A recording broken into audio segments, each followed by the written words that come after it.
দীর্ঘ প্রায় 15 বছর ধরে ঘর ভাড়া না দিয়ে ঘর জবরদখল করে নেওয়ার অভিযোগ উঠল টিটাগড় পুরসভার চেয়ারম্যানের বিরুদ্ধে। অভিযোগ অস্বীকার করলেন পুরপ্রধান। রাজেশ্বরী সাধুকার দুটি ঘর নিয়ে টিটাগড় 9 নম্বর ওয়ার্ডের এএন দেওপথ এলাকায় পরিবার নিয়ে বসবাস করছেন বর্তমানে টিটাগড় পুরসভার পুরপ্রধান কমলেশ সাউ। বাড়ির মালিক রাজেশ্বরীর অভিযোগ, দীর্ঘদিন ধরে ভাড়া দেন না পুরপ্রধান। বর্তমানে নিজের ক্ষমতার জোরে জোর করে ঘর দুটি জবরদখল করতে চাইছেন তিনি। এমনকি বিষয়টি নিয়ে থানার দ্বারস্থ হলেও পুলিশও তাকে সহযোগিতা করেননি। স্থানীয় বিধায়ককে বিষয়টি জানানোর চেষ্টা করেও বাধা পেয়েছেন। তাকে না জানিয়ে কি করে ঘরের কাজ শুরু হলো তা নিয়ে প্রশ্ন তোলেন।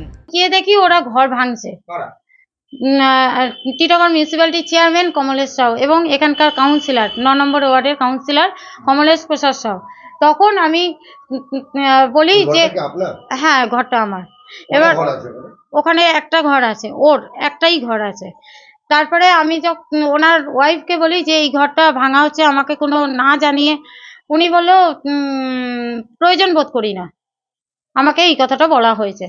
আমি স্কুলে চলে যাই এবং স্কুলের কাজকর্ম করে আমি আসার পথে 10 নম্বর ওয়ার্ডের কাউন্সিলর শেষনারায়ণ কাকুকে আমি বলি আমাকে রাজ চক্রবর্তীর সঙ্গে একটু কাকু দেখা করিয়ে দিন, আমি অনেক দিন ধরে ওনাকে খুঁজছি।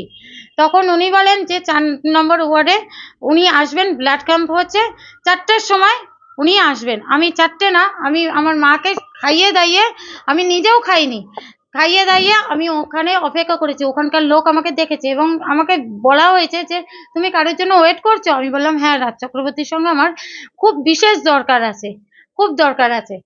আমি শুধু এটাই বলতে গেছিলাম যে স্যার, একটা ভাড়াটিয়া ভাড়া দেয় না, অথচ পাওয়ার দেখিয়ে ও নিজের ঘর, আমার ঘরটাকে নিজের ঘরের মতো সাজিয়ে নিতে পারে কি? এটা কি ঠিক? আমি এই কথাটাই বলতে চাইছিলাম, কিন্তু আমাকে সেই কথাটা বলার সুযোগ দেওয়া হয়নি। যদিও গোটা বিষয়টি অস্বীকার করে পুরপ্রধান কমলেশ সাউ। তিনি জানান, বারবার আলোচনা করার চেষ্টা করা হলেও বাড়িওয়ালির তরফ থেকে কোনো উত্তর মেলেনি। তার বাবা অসুস্থ, তাই থাকার উপযুক্ত করার জন্য ঘরগুলো মেরামতি করে নিচ্ছেন। এই যে পুরনো বাড়ি, সেখানে বাবা থাকেন। কালকেই বাবা পড়ে গেছে, পড়ে অসুস্থ হয়েছে, তাকে ভর্তি করেছে হাসপাতালে। এখনো বাবা হাসপাতালে।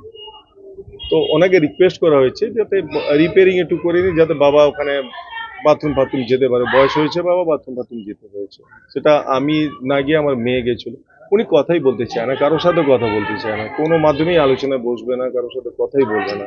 মা বাবা যতদিন ছিলেন তারাই বাড়ি দিয়েছে, তারা ভালোভাবে ভদ্রভাবে কথা বলতো। মেয়ে জবে থেকে এসে কোনো রকম কোনো কথাই বলতে পারে না। তো কি বলবো, কি আলোচনা? আপনাদের রিকোয়েস্ট করছি যে আপনারা বসে এটাকে মিটিয়ে দিন না। আপনারা যা আপনাদের সামনে বসে আমরা কথা বলেছিলাম, আপনি বলপূর্বক জবরদখল করতে চাইছেন আপনার পাওয়ারের জন্য। আরে আমি কি করে জবরদখল করলে? যে বাড়িটা আছে সে বাড়িতে আছি। জবরদখল করলে তো আরো জমি টমি জায়গা ফায়গা দখল করতাম। আমি তো ওই বাড়িতেই আছি। তো জবরদখল মানে কি, আমি তো নিশ্চয়ই বুঝতে পারলাম না। পুরপ্রধানের বিরুদ্ধে ঘর দখলের এই অভিযোগ ঘিরে তেতে উঠল Titagarh. Bureau report, the wall.